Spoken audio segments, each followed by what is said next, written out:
I'm going to talk about southern Palestine agricultural exports in the period of 1885 and 1914. My reference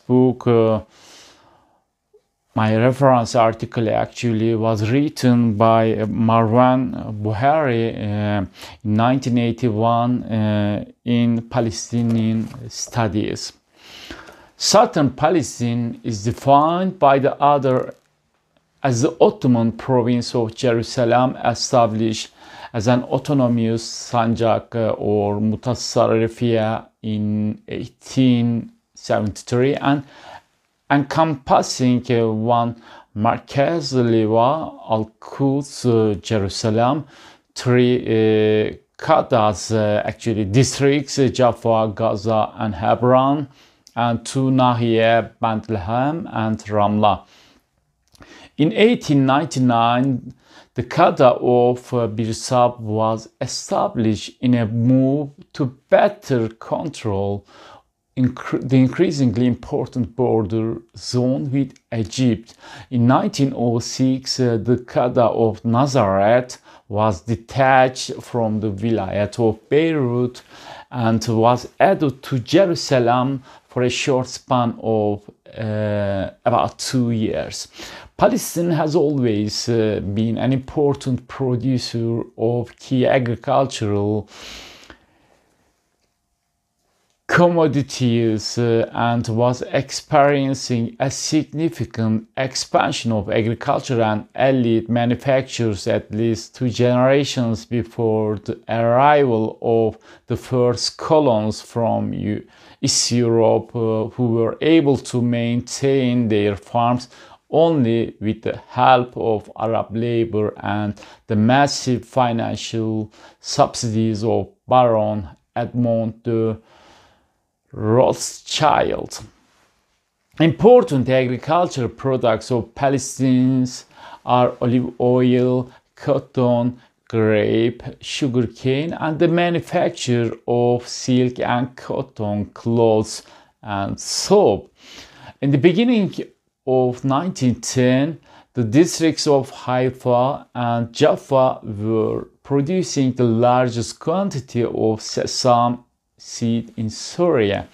Throughout 16th, 18th centuries, substantial shipments of cotton and grains were exported from various Bilad al-Sham ports, usually by European merchants residing in the area and protected by the capitulations given by Ottoman Empire at that period.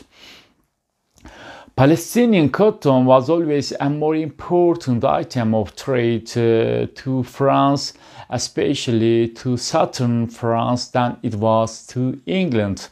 It was considered of superior quality to that of northern Syria and southern Turkey, and was valued to 30 to 50% higher. In 1906, the British business interests and Zionist colonization were aware of the cotton producing potential of Palestine. The major agricultural products traded in Palestine were wheat, barley, citrus fruit, olive oil, soap, and sesame. In the best years, covering 1889 and 1897, exports from Jaffa would climb to between 50,000 pounds and 110,000 a year. Wheat remained important for the Italian trade, and its hard quality was much esteemed for the macaroni industry. Barley was another valuable export crop associated principally with the Gaza region. Because of its superb quality, it was in great demand by the breweries of England, Scotland and Germany. Annual production for export regularly exceeded 40,000 for the period 1890 and 1900 in Gaza alone, representing 3/4 of Palestine's total exports of this cereal.